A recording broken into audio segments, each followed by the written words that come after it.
Bonjour Sylvain. Bonjour. Nous allons présenter la formation de concepteur multimédia qui existe depuis 2 ans.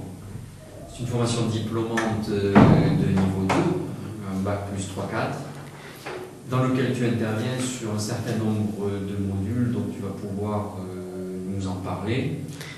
Bon, grosso modo, la formation comporte un gros tronc commun sur la gestion de projet, un autre gros tronc commun sur le développement, tout ça orienté bien sûr web, et avec une partie ensuite transversale qui concerne donc le droit, la gestion d'entreprise, pour permettre donc à des développeurs et à des chefs de projet de pouvoir piloter tout un projet.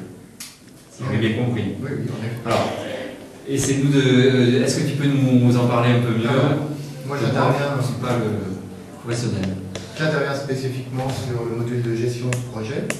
Donc c'est un module qui a pour but d'apprendre aux stagiaires la façon la plus pertinente de recueillir et de modéliser un besoin utilisateur, parce qu'aujourd'hui on réalise des solutions informatiques par rapport à un besoin qui est exprimé et centré sur l'utilisateur, c'est la manière de faire aujourd'hui. Donc il y a tout un tas de techniques qui sont relatives à la façon de faire.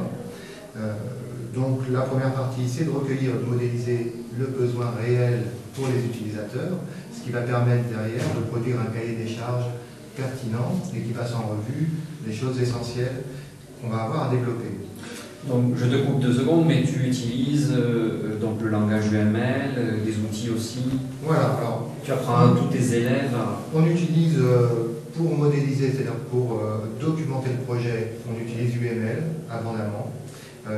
Parce que c'est un langage qui est très simple, que tout le monde peut comprendre, tous les acteurs, qui ne soient informaticiens ou pas, peuvent comprendre un diagramme UML.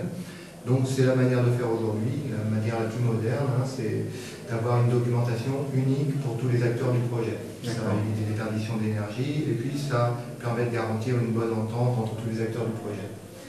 Donc c'est un langage qu'on va retrouver aussi bien pour les parties contractuelles avec le client que sur les parties techniques d'analyse et de conception. Donc, dans un deuxième temps, une fois qu'on a recueilli le besoin, on va faire ce qu'on appelle une analyse de la couche métier, ce qui va permettre de produire ce qu'on appelle le modèle conceptuel, donc de définir le système d'information.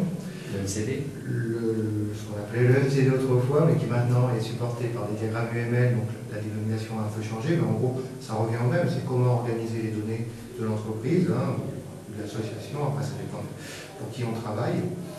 Et ensuite, la troisième partie, ça va être de réaliser la conception de la solution et l'ensemble des éléments qui vont permettre de réaliser un bon pilotage de cette réalisation.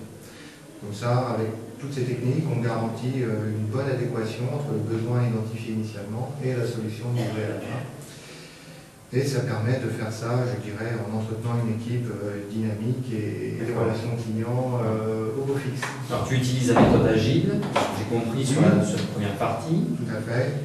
Méthode unifiée, et ensuite les stagiaires vont aller sur, on va leur apprendre le développement, le développement web, la partie PHP, la partie base de données. Alors en effet, c'est-à-dire que l'étape de conception, qui est la dernière que j'ai présentée, débouche sur la production de ce qu'on appelle du pseudocode, qu'il s'agit ensuite de traduire, de programmer réellement, de traduire en langage de programmation pour construire effectivement la solution.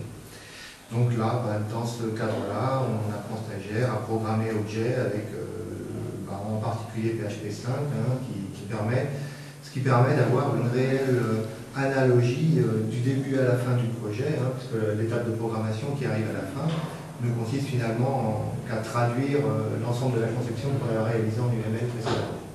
D'accord.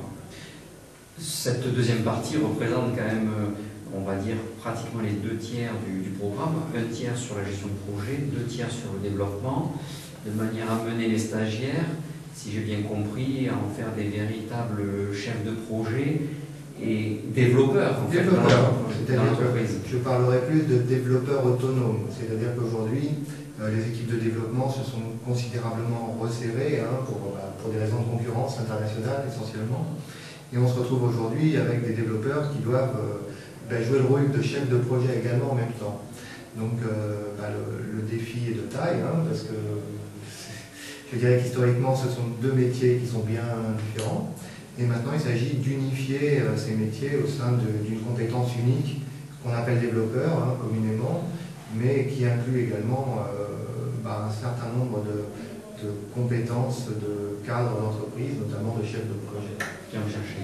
Et aujourd'hui, je dirais qu'aujourd'hui, un développeur qui maîtrise les compétences au niveau gestion de projet, il a de très grandes chances d'être apprécié dans une entreprise.